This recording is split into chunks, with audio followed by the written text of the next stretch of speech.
Assalamualaikum warahmatullahi wabarakatuh. Alhamdulillah hamdan katsiran tayyiban mubarakan fi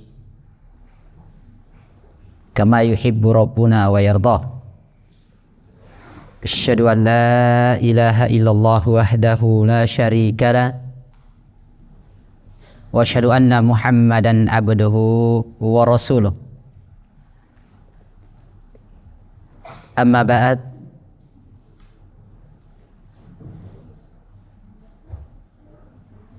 Jamaah salat asar atau yang bersedia atau siap untuk buka puasa atau beserta itikaf insyaallah taala, sambil menunggu waktu buka puasa, maka mari kita dengarkan sedikit dari nasihat-nasihat para ulama kita yang tentunya harapan kita di balik itu semuanya adalah mengantarkan kita untuk semakin dekat kepada Allah Subhanahu wa ta'ala. Apalagi yang telah kita sebutkan pada pertemuan sebelumnya berkaitan dengan suatu risalah singkat yang ditulis oleh alim ulama kita, seorang ulama besar yang saat ini memberikan banyak kebaikan kepada kita berupa tulisan-tulisan beliau. Salah satu yang kita akan baca poin-poinnya disebutkan oleh beliau adalah judul beliau Kaifa takunu miftahan lil khair. Bagaimana menjadi pembuka atau menjadi kunci dari kunci kebaikan.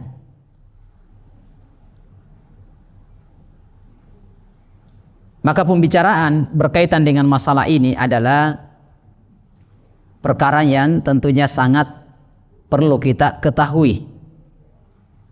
Mudah-mudahan kita bisa menjadi miftah lil khair, bisa menjadi pembuka atau merupakan kunci dari kunci kebaikan. Sebagaimana telah kita sebutkan hadisnya pada pertemuan yang lalu, bahwasanya Rasulullah sallallahu alaihi wasallam telah mengingatkan kepada kita.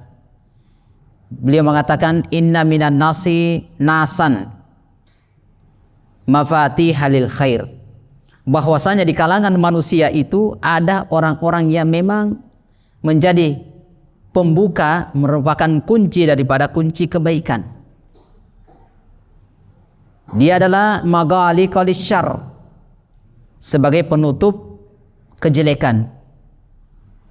Nah, yang mana Allah Subhanahu wa ta'ala jadikan mereka sebagai ja'alallahu miftahal khair ala yadayhi, maka fatuba, maka sungguh sangat beruntung orang-orang yang seperti ini. Di tangannya terbuka banyak kebaikan. Kenapa jamaah yang dimuliakan oleh Allah Subhanahu wa ta'ala, kita sholat malam Masya Allah bagus, kita selesaikan namatkan Al-Quran, membaca dalam Ramadan selesai 30 juz, bahkan 2 kali tamat, ke sesuatu yang baik, pahala yang besar. Kita itikaf adalah pahala yang besar, kebaikan yang besar. Tetapi kebaikan itu bertingkat-tingkat. Ada kebaikan yang jauh lebih besar dari itu semuanya, adalah tak kala kita menjadi sebagai penyebab terbentuknya, terlaksananya suatu kebaikan. Itu jauh lebih besar kebaikannya dibandingkan dengan ibadah yang mana manfaatnya adalah khusus untuk diri orang tersebut. Jadi di sini dia menjadi mulia di sisi Allah. Kenapa? Kebaikannya bukan semata untuk dia, tapi untuk orang lain. Kalau kita sholat malam, kebaikannya untuk siapa? Diri sendiri. Kita puasa, kebaikannya untuk siapa? Diri sendiri. Kita menamatkan Al-Quran, menyelesaikan Al-Quran, kebaikannya untuk siapa? Untuk diri sendiri. Nah, itu kebaikan besar. Tetapi ada kebaikan yang lebih besar, tak kala kebaikannya itu adalah berbilang, lebih dari satu. bukan semata untuk pribadi yang mengamalkan, tetapi kebaikannya untuk orang lain, itu jauh lebih besar pahalanya. Maka salah satunya ini adalah menjadi kunci daripada kunci terlaksananya suatu kebaikan. Nah ini, maka di sini Syekh rahimahullahu taala memulai dari yang pertama. Beliau menyebutkan kunci yang pertama, kata beliau di dalam risalah singkat beliau ini, walaupun itu sangat banyak ya, sangat banyak, tetapi setidaknya kata beliau dia bawakan beberapa poin yang tentunya sangat penting. Yang pertama kata beliau, al-amrul awwal. Yang pertama, kata beliau adalah Allahu azza wa jalla wa huwa khairul fatihin. Ini dulu yang harus kita tanamkan. Ini yang harus kita pahami terlebih dahulu. Kita yakini Allahu azza wa jalla, Allah azza wa jalla adalah khairul fatihin. Dia adalah al-fattah. Itu Allah subhanahu wa ta'ala, pemberi keputusan. Ini kata Syekh yang paling pertama dia bawakan. Kita harus pahami bahwasanya Allah subhanahu wa ta'ala itu adalah khairul fatihin, sebaik-baik zat pemberi keputusan. Maka kata Syekh di sini, kata al-fattah, pemberi keputusan ini, kata beliau adalah ismun min asma'ihi, nama dari nama Allah subhanahu wa ta'ala, al-fattah. Kata beliau, wa yajibu ala kulli muslim amana billahi azza wa jalla wa amana bi asma'il husna.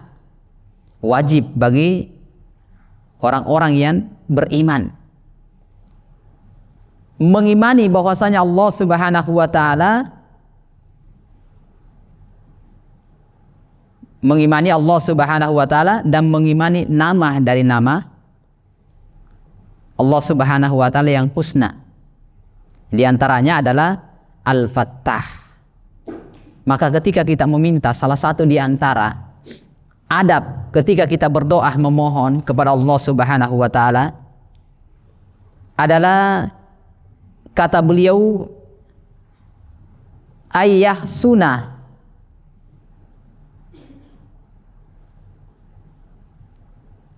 at-taqarrubu ilallahi tabaraka wa ta'ala wa ta'abbudu lahu bi asma'ihi amalan bi qawlihi. Jadi ayyuhsinah at-taqarrub, pendekatan kepada Allah subhanahu wa ta'ala yang paling baik, beribadah kepada Allah subhanahu wa ta'ala dengan menggunakan nama-nama Dia. Karena Allah subhanahu wa ta'ala sendiri menyebutkan walillahil asma'ul husna fad'uhu biha, berdoalah dengannya. Nah, di sini juga diantara kesalahan kita ketika berdoa jamaah yang dimuliakan dan dirahmati oleh Allah subhanahu wa ta'ala, kita lupa mengikut sertakan nama Allah yang sesuai dengan kita inginkan. Ketika kita meminta ampunan Allah subhanahu wa ta'ala, ya Allah ampuni saya, itu bagus, doa yang bagus. Tetapi kekurangannya kita seharusnya diawali dulu dengan nama Allah.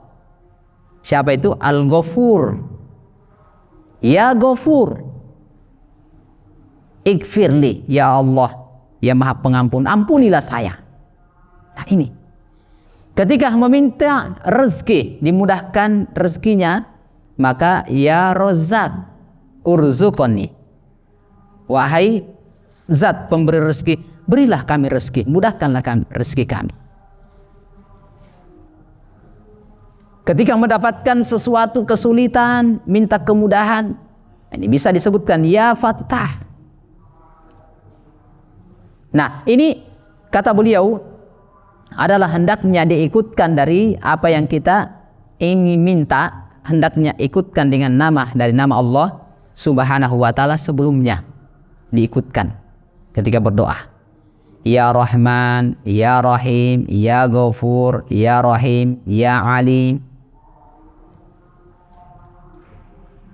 Jadi ketika mau minta ilmu, sebutkan nama Allah Subhanahu wa taala sebelumnya, ya alim, alimni. Dan begitu seterusnya. Dan nama dari nama Allah Subhanahu wa taala sangat banyak. Maka ini yang paling pertama adalah sebagai kunci orang-orang yang ingin menjadi miftahul khair, maka dia harus pahami bahwasanya pemberi keputusan yang terbaik itu hanya di tangan Allah Subhanahu wa taala. Ini harus dia tanamkan dulu pada dirinya. Kita harus tanamkan pada diri kita ketika kita ingin menjadi kunci dari kunci kebaikan, tanamkan bahwasanya Allah itu adalah sebaik-baik pemberi keputusan segala sesuatu. Karena terkadang kita sandarkan kepada diri kita. Ini kata beliau. Maka oleh karena itu Allah Subhanahu wa taala itu dia sebutkan di antara ayat yang menjelaskan berkaitan dengan Allah itu pemberi keputusan, dan ini harus tanamkan dalam diri orang-orang yang ingin menjadi kunci dari kunci kebaikan, adalah sebagaimana disebutkan dalam surat Al-A'raf ayat 89, di mana Allah Subhanahu wa taala berfirman berkaitan dengan ketika penyebutan doanya Nabi Syuaib alaihissalam, di mana Nabi Syuaib ini berdoa, Rabbana, wahai Rabb kami, iftah bainana wa baina qaumi bil haq wa anta khairul fatihin. Sini sebutkan wa anta khairul fatihin, dan engkau adalah sebaik-baiknya pemberi keputusan. Ketika punya masalah, dan kita tidak akan mungkin pernah lepas dari suatu masalah, baik antara suami istri atau yang di luarnya, antara anak dengan orang tua, maka minta kepada Allah Subhanahu wa taala keputusan yang terbaik, seperti doa dari Nabi Syuaib. Di tempat yang kedua disebutkan dalam surat Saba ayat yang ke-26, Allah Subhanahu wa taala mengatakan, Kul yajma'u bainana Rabbuna summa yaftahu bainana bil haq wa huwal fattahul alim. Sebutkan di situ, Fattahul Alim. Dan dialah Allah Subhanahu wa taala Al-Fattah, pemberi keputusan yang Al-Alim. Nah ini. Maka di sini ini yang harus kita tanamkan terlebih dahulu, jamaah yang dimuliakan oleh Allah Subhanahu wa taala, ketika kita ingin menjadi miftahul khair, tanamkan dulu ini. Allah satu-satunya pemberi keputusan segala sesuatu. Juga nanti bisa dilihat dalam surah Fatir. Dalam surah Fatir ini disebutkan, Allah Subhanahu wa taala menyebutkan, ma yaftahillahu linnas min rahmatin fala mumsikalaha. Jadi apa yang Allah Subhanahu wa taala anugerahkan kepada manusia berupa rahmat, fala mumsikalaha, tidak ada yang bisa menahan dia. Itu sudah keputusan mutlak dari Allah Subhanahu wa taala. Maka disebutkan, wa ma yumsik fala mursilalah min ba'di. Kalau Allah sudah tahan, tidak ada yang bisa memberi. Karena dia disebutkan adalah Al-Fattah wa huwa khairul fatihin. Dia adalah pemberi keputusan secara mutlak dan yang terbaik. Maka ini jamaah yang dimuliakan oleh Allah Subhanahu wa taala yang harus kita tanamkan dalam diri kita, bahwasanya Allah adalah Al-Fattah.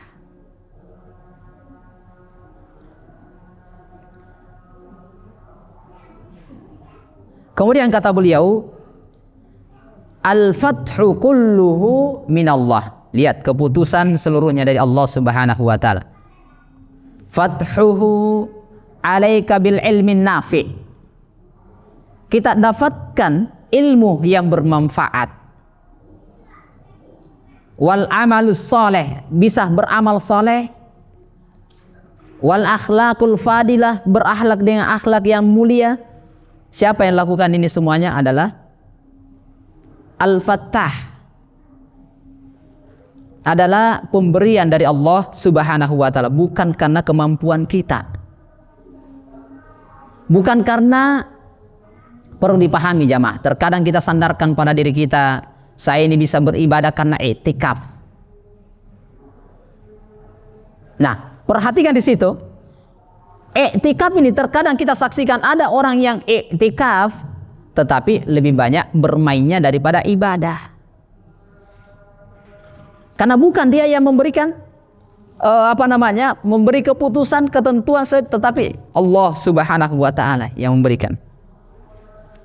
Dia beramal sama jamaah berkaitan dengan malam Lailatul Qadar. Man hurima khairaha faqad hurim. Siapa yang diharamkan untuk kebaikan di malam Lailatul Qadar, maka dia akan diharamkan. Dia tidak akan bisa dapatkan. Malam ini terjadi, misalnya malam ini malam 25 nanti malam adalah salah satu peluang bisa jadi malam ini terjadi Lailatul Qadar. Sudah ada keinginan, sudah ada persiapan, nanti mau sholat malam. Ternyata apa yang terjadi jamaah yang dimuliakan oleh Allah Subhanahu wa taala? Saya baring-baring dulu untuk persiapan. Ternyata dibangunkan, dia tidur balik kiri kanan, tidur lagi. Orang sholat, masuk waktu sahur baru bangun. Dia di tangannya itu bukan penentu keputusan, tetapi di tangan Allah Subhanahu wa taala. Walaupun dalam keadaan dia iktikaf, artinya dia betul-betul beriktikaf di tempat tidurnya. Nah, itu. Sehingga ini yang perlu dipahami. Dia sudah amalan soleh terbuka di depannya, dia tidak mampu dia lakukan. Kenapa? Karena keputusan itu bukan di tangan dia, tetapi di tangan Allah Subhanahu wa taala. Dia ingin punya akhlak yang baik, dia tidak bisa terapkan akhlak yang baik, tetap memiliki perangai yang kasar, perangai yang jelek. Kenapa? Karena yang memberikan itu semuanya dari Allah Subhanahu wa taala. Dia sudah siang dan malam meminta rezeki, dimudahkan urusannya. Tidak, kenapa? Bukan dia yang pemberi keputusan, adalah semuanya di tangan Allah Subhanahu wa taala. Kalau ini yang kita pahami, maka tidak akan menjadikan kita itu putus asa. Kenapa? Karena Allah Subhanahu wa taala menetapkan sesuatu, karena dia adalah wa huwa khairul fatihin. Dia menetapkan keputusan yang pasti baik. Ada orang sudah kerjanya siang dan malam untuk menjadi orang kaya raya, kok enggak kaya-kaya juga. Ada orang yang bekerja sama pekerjaannya antara satu dengan lainnya, bahkan kuliahnya sama, jurusannya sama, tetapi yang satu lebih banyak gajinya dibandingkan yang satunya. Kenapa bisa? Ya karena bukan dia yang menentukan, bukan karena gelarnya dia, bukan karena pekerjaannya dia, tetapi keputusan rezeki dia sekian itu di tangan Al-Fatihin, yaitu Allah Rabbul Jalla wa'ala. Maka ini jamaah yang dimuliakan dan dirahmati oleh Allah Subhanahu wa ta'ala, ini yang paling pertama harus kita tanamkan. Jangan sampai jamaah suatu saat kita mengatakan orang ini dapat hidayah, orang ini menjadi baik, orang ini mengenal sunnah, menjalankan sunnah, menerapkan sunnah Rasulullah sallallahu alaihi wasallam, kan gara-gara saya. Ini tidak boleh ini jamaah. Kenapa? Dia akan sandarkan bahwasanya keputusan itu di tangan dia, padahal keputusan itu di tangan Allah Subhanahu wa taala. Ini bagi orang-orang yang ingin menjadi miftahul khair, kunci daripada kunci-kunci kebaikan, dia harus tanamkan. Dia hanya mampu berusaha. Penentu segala-galanya orang terapkan, laksanakan, kerjakan, itu keputusan dari Allah Subhanahu wa taala. Ini jamaah yang dimuliakan oleh Allah Subhanahu wa taala.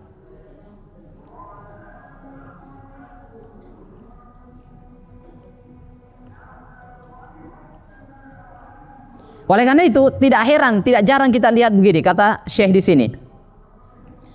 Ahyanan, kadang-kadang kita saksikan yasmaul insan mawa'idhan wa asya'an nafi'atan jiddan lahu fid dunya fi dinihi wa dunya. Jadi terkadang manusia itu mendengarkan mau'idhah, nasihat yang sangat bermanfaat atau suatu kebaikan baik kebaikannya untuk agamanya dia ataupun untuk dunianya. Tetapi apa yang terjadi? Wa yasma'u min abwabil khair wa abwabil bir wa abwabil falah. Dia dengarkan pintu-pintu kebaikan, pintu-pintu segala kebaikan. Walakin akan tetapi, nah ini, nafsuhu tajannahu wa tajmahu wa yakillu minhu al-amal wal ita wa taufiq biyadihillahi azza wajal. Nah, kata beliau, la haula wala quwata illa billah. Tetapi terkadang kita lihat ada orang-orang yang tetap dalam keadaan seperti itu, tetap di atas condong kepada kejelekan, padahal sudah diingatkan, dinasihati, diberikan, diarahkan, tidak. Bahkan amalan-amalan dia itu sedikit sekali. Kenapa? Yang harus kita tanamkan, wat taufiqu biyadillah. Taufik, hidayah di tangan Allah. Jadi jangan pernah meyakini kita yang menjadikan dia baik, tidak. Ini jamaah yang dimuliakan oleh Allah Subhanahu wa taala, kata beliau, la haula wala quwata illa billah. Tidak ada daya dan kemampuan kekuatan kita kecuali di tangan Allah Subhanahu wa taala. Kita hanya bisa mengarahkan, adapun pemberi keputusan orang melaksanakan, mengerjakan, mengamalkan suatu kebaikan itu di tangan Allah Subhanahu wa taala. Jadi ini yang harus kita yakini terlebih dahulu. Kenapa jamaah yang dimuliakan oleh Allah Subhanahu wa taala? Kalau kita menginginkan menjadi kunci miftahul khair, kita tidak paham ini. Disinilah biasanya ada orang yang berjalan di atas dakwah sunnah, dia menjadi seorang da'i, dia lama-lama mundur. Kok sudah lama saya ngajar, kok sudah lama saya ini, kok tidak ada yang mau dengar. Dan dia menganggap dirinya inilah pemberi keputusan, maka ini tidak boleh. Maka ini jamaah, tanamkan pada diri kita, saya ini adalah hanya bisa berusaha. Penentu segala keputusan, ketentuan, taufik itu di tangan Allah Rabbu Jalla wa Ala. Ini yang harus pertama dimiliki. Saya kira itu wallahu ta'ala bisawab. Yang kedua, sebagai miftahul khair, kunci untuk kebaikan, ini harus tadi dia miliki keyakinan Allah satu-satunya pemberi keputusan, taufik dan hidayah. Artinya taufik dan hidayah di tangan Allah. Yang kedua, al-amru tsani, perkara yang kedua kata beliau adalah bagi orang-orang yang ingin menjadi miftahul lil khair, sebagai kunci dari kunci kebaikan, terlaksananya adalah dia harus bertauhid, tauhidullahi azza wajal. Dia harus tauhidnya bagus. Tidak bisa jamaah akan menjadi kunci daripada kunci kebaikan kalau tauhid kita amburadul, rusak. Dia rajin bersyahadat asyhadu an la ilaha illallah wa asyhadu anna muhammadar rasulullah, semangat masya Allah, tetapi kesyirikan jalan terus. Datang meminta ke tempat-tempat yang keramat, ke bebatuan, ke pegunungan, atau tempat-tempat yang dikeramatkan, bawakan sesajian, maka ini tidak akan menjadi miftah lil khair. Jadi ini kunci yang kedua adalah harus at-tauhidullahi wal ikhlas, dinulillah, dan kita ikhlaskan. Jadi ini harus dua, tauhidnya bagus, kemudian ketika dia kerjakan ikhlas, sehingga ini tidak bisa lepas. Walaupun terkadang orang ini ingin menjadi miftahul lil khair, kunci daripada kunci kebaikan, dia bertauhid, bagus tauhidnya, tetapi tidak ikhlas, tidak bisa juga. Harus ikhlas. Kenapa kamu lakukan ini? Karena mengharapkan ridha Allah Subhanahu wa taala. Tetapi ketika kita mengajari orang, kita mengajak orang kepada kebaikan, kita bersedekah, kita menyumbang, membantu orang, tetapi ingin dikatakan adalah untuk menjadi manusia yang dermawan, tak bisa. Ketika kita membaca Al-Quran, belajar ilmu agama supaya dikatakan alim ulama, tak bisa jamaah. Sehingga jamaah yang dimuliakan oleh Allah Subhanahu wa taala, Nabi kita sallallahu alaihi wasallam menyebutkan dari hadits Mu'adz bin Jabal, diriwayatkan oleh Imam Al-Bazzar, beliau mengatakan miftahul khair atau miftahul jannah, kuncinya surga, syahadatu an la ilaha illallah. Adalah syahadat la ilaha illallah, itulah tauhid. Mentauhidkan Allah Subhanahu wa ta'ala. Jadi ini harus terlaksana jamaah, tidak boleh tidak. Tidak akan bisa terlaksana kecuali ini. Sehingga yang perlu kita perhatikan jamaah, terkadang kok sulit sekali, kok begini, kenapa begini? Karena kurangnya ikhlas kita kepada Allah Subhanahu wa ta'ala. Dan ingat, termasuk di antara orang-orang yang paling pertama nanti dinyalahkan api neraka, bahkan kata para ulama, dia adalah merupakan koreknya api neraka. Ini dia. Ketika kita melakukan kebaikan, kita menghafal Al-Quran, membaca Al-Quran, belajar ilmu agama, kita bersedekah, tapi tujuannya belajar ilmu agama supaya dipanggil Pak Ustadz. Di mana-mana dipanggil Pak Ustadz. Itu yang dia inginkan. Yang kedua, dia belajar menghafal Al-Quran, membaca Al-Quran untuk dikatakan qari, hafid. Dia rajin bersedekah supaya dikatakan jawad, dermawan. Inilah koreknya api neraka nanti. Na'udzubillahi min dzalik.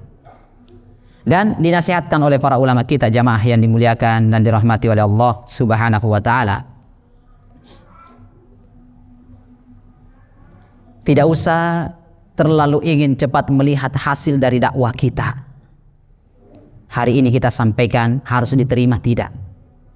Tetapi ingat jamaah, ketika tauhid kita bagus kepada Allah Subhanahu wa ta'ala, kemudian kita memang menasehati, memberikan nasihat, itu karena ikhlas lillahi ta'ala, bukan karena siapa-siapa, maka nasihat itu pasti akan membekas.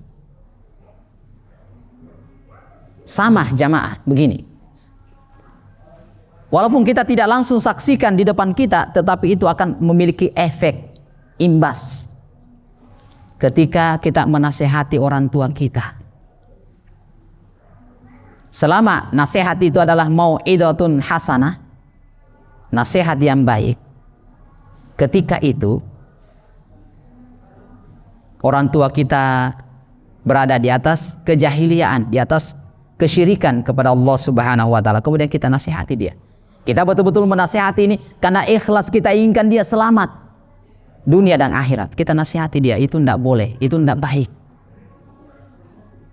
Dan kita ini memang mengharapkan bukan semata-mata karena ingin diangkat menjadi seorang ustadz, maka Allah akan tancapkan ke dalam diri orang tua kita ini apa yang kita sebutkan.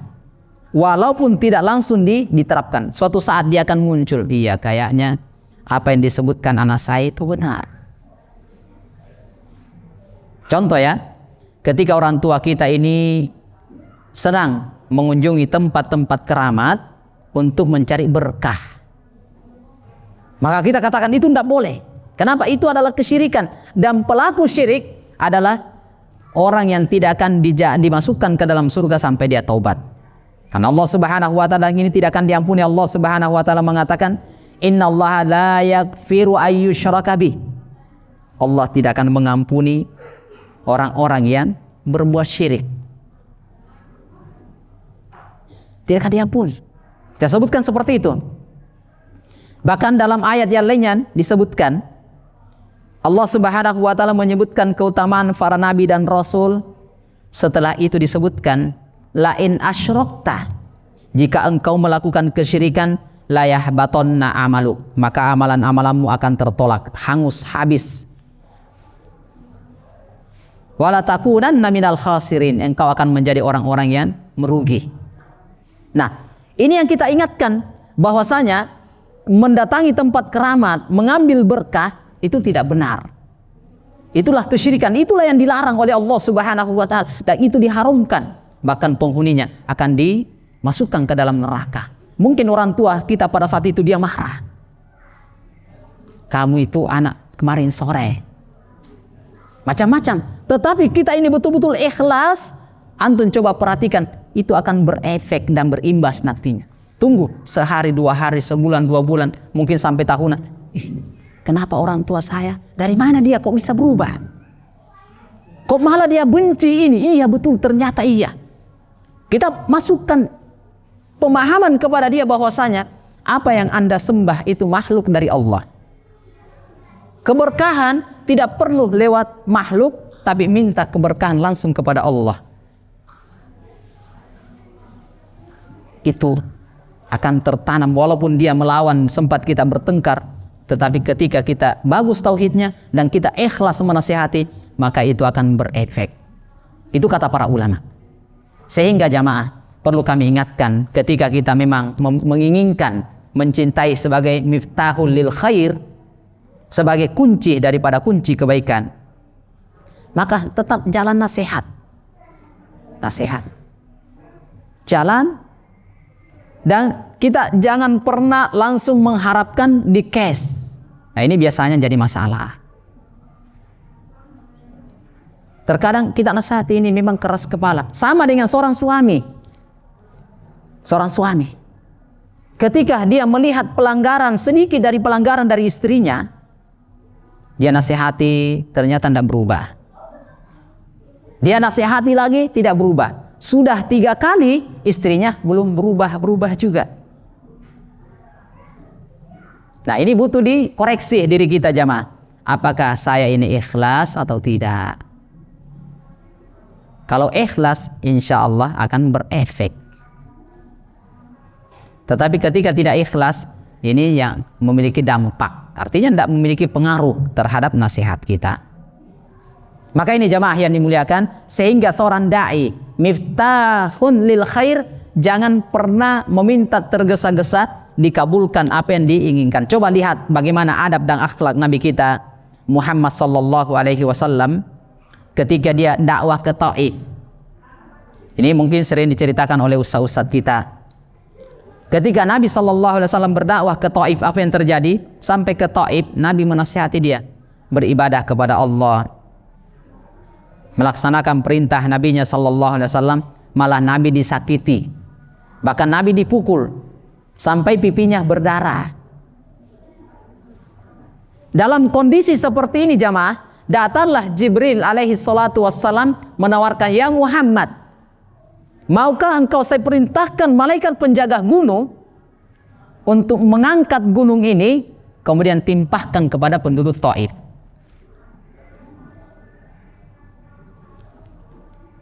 Kalau kita jamaah dalam keadaan seperti ini, kita ke suatu tempat, kita bukan menginginkan dunia, tetapi kita ingin mengajari mereka supaya bisa mereka selamat, malah menyakiti kita, datang tawaran untuk membinasakan mereka, kalau kita pasti ya sudah bereskan. Tapi Nabi sallallahu alaihi wasallam tidak. Apa yang dilakukan oleh Nabi sallallahu alaihi wasallam ketika itu?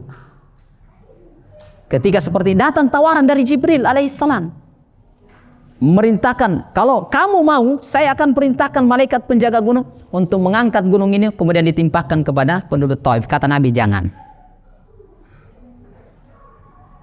Kata Nabi, jangan. Tidak apa-apa. Saya mengharapkan dari keturunan-keturunan penduduk Taif ini, itu muncul alim ulama yang akan beribadah kepada Allah Subhanahu wa ta'ala.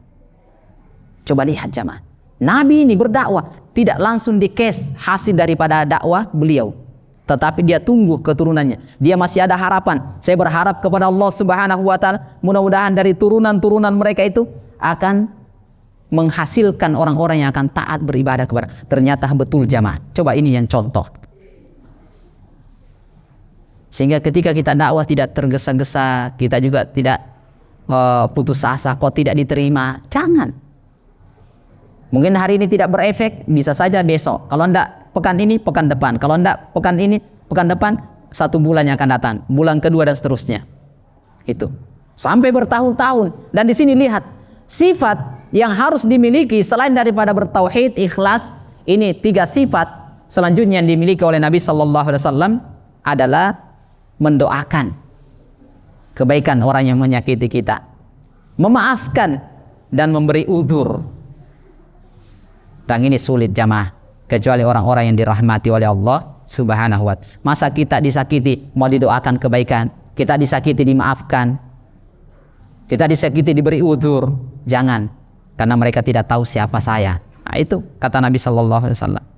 Tetapi bagi orang-orang yang menginginkan kebaikan, maka inilah metode, cara yang disebutkan oleh Nabi kita Muhammad sallallahu alaihi wasallam. Ini wallahu taala alam bisawab. Jadi ingat ya, ini yang perlu harus kita miliki sebagai seorang kunci daripada kunci kebaikan. Yang pertama tadi, kita yakini keputusan di tangan Allah. Kita hanya bisa berusaha, taufik di tangan Allah. Yang kedua adalah si kunci kebaikan ini, miftah, adalah harus bertauhid, memiliki tauhid yang bagus. Yang ketiga adalah dia harus ikhlas. Dia harus ikhlas. Yang keempat, kalau kita ini adalah mendoakan. Yang kelima adalah memaafkan. Yang keenam adalah memberi udzur. Ini baru bisa terlaksana jamaah. Maka ini jamaah yang dimuliakan dan dirahmati oleh Allah Subhanahu wa ta'ala. Dua poin yang disebutkan oleh Syekh, kalau kita rinci jadi 6. Walaupun hanya 2, tapi kalau kita rincikan, kata beliau, ini al-amrul awal wa al-amrul tsani. Ini wallahu ta'ala alam bisawab.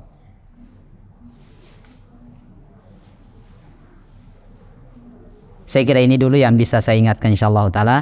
Di pertemuan akan datang besok insyaallah kita akan lanjutkan karena persiapan untuk buka puasa. Nah, waktu juga sudah